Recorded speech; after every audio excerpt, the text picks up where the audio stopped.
much. What do you choose for sleep? Yeah, my favorite sleep cocktail based on really good, solid, peer-reviewed science is magnesium threonate. It's threonate, threonate, and something called apigenin, apigenin, which is basically a derivative of chamomile.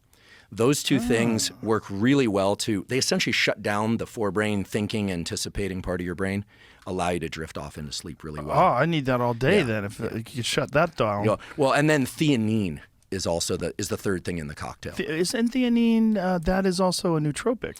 So theanine also turns on what's called the GABA system. It's like an inhibitory neurotransmitter, and it helps suppress anxiety and kind of turn off thinking. It helps you make the transition into sleep. Yeah, so it's magnesium threonate. I'm going to write all this stuff down because I think I do need this. Yeah, and sleep is I obviously... sleep pretty good, but it's always... these are a game changer. I'll be amazed if it doesn't help. So it's magnesium threonate, threonate.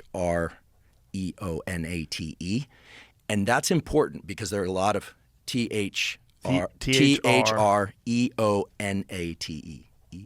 Threonate. He's got it right there. There it is. Young Jamie on the ball, as always. And basically, people will probably want to know about source. In this case, you just go for price, right? I mean, if you have a favorite brand, go for that, but go for price, So magnesium threonate can cross the blood-brain barrier because when you take magnesium, it goes into your gut. It doesn't necessarily get into your brain. You've got a barrier around your brain that prevents certain things from getting in because this tissue doesn't regenerate. Right.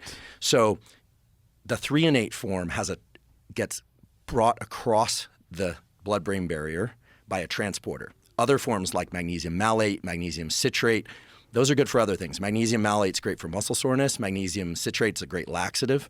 But magnesium threonate is going to be the one that's going to allow you to drift into sleep better. It's interesting that you're saying this because one of the things that I've found that relaxes me more than anything is Epsom salts. I'm a big proponent of the isolation tank, and the sensory deprivation tank is all filled with magnesium. It's all filled with Epsom salts. And it can go transdermal. Yeah. So that's a really unusual situation where if you get, and there are some magnesium creams and things like that. But you're not going to get it in the kind of volume that you get it when you lie in it like that. And when you're doing that, what magnesium is that? So that's usually a magnesium biglycinate, which is another one of these forms of magnesium that can get transported into the brain really easily. And most people actually are magnesium deficient. I think that most people would do well by increasing their magnesium intake. I supplement, but I think I supplement with citrate. Yeah, so citrate has its value. Malate, again, is good for muscle soreness. But threonate, what you want to take is about 300 to 400 milligrams. Okay. But what you'll notice is on the bottle, it'll say elemental magnesium, and then magnesium will be 300 to 400, and then it'll say equals 1,000 milligrams. Basically, just go for 300 to 400 milligrams. And you're good. And then the other thing is apigenin, apigenin. And this stuff is terrific. It basically, that's the only source I'm aware of. Oh, this is like Swanson. A cocktail. Yeah, and I should be very clear that maybe because I've been blabbing about this. How is this cocktail put together? Did you just put this together? No, so I want to be really clear. Together? I have no relationship to these brands or anything there.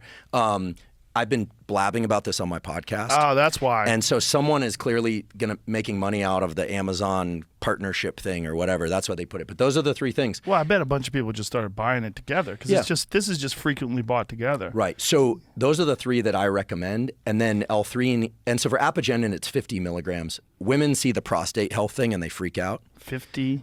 Oh, women see prostate health thing and they freak out? Well, they think, is it testosterone in a for bottle? Guys, yeah, right. Whereas all the gym rats are like testosterone in a bottle. Yeah, they get excited. Yeah, bro. So apigenin turns on a chloride channel. The way neurons work is you got stuff going in and out of them, and the chloride channel tends to turn off neurons a little bit in a good way and creates a kind of a little sedative role. It kind of helps you drift off into sleep.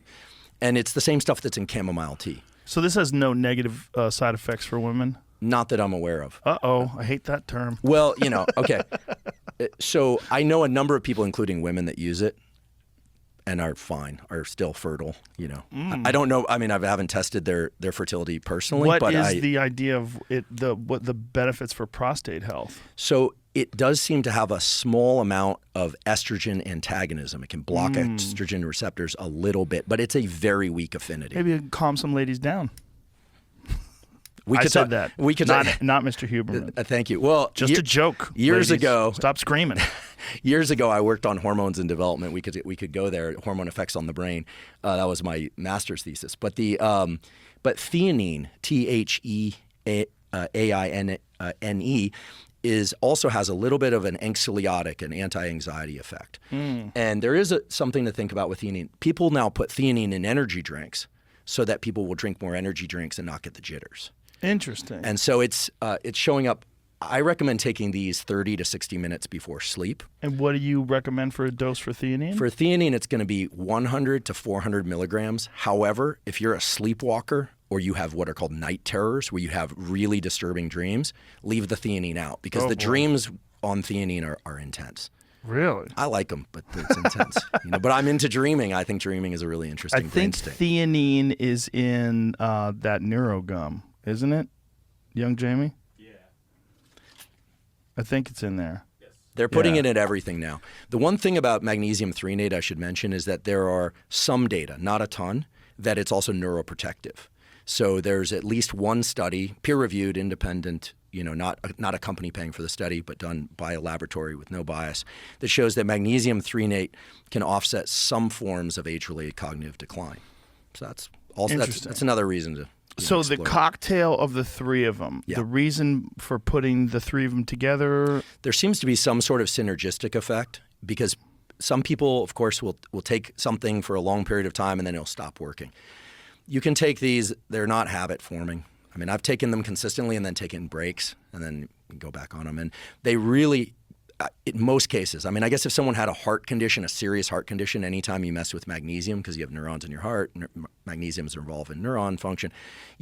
Obviously, the usual things, check with your doctor, Right. And obviously, I'm not a doctor and professor, so I profess things. I'm not prescribing anything. But it's helped a tremendous number of people get into sleep better and stay asleep.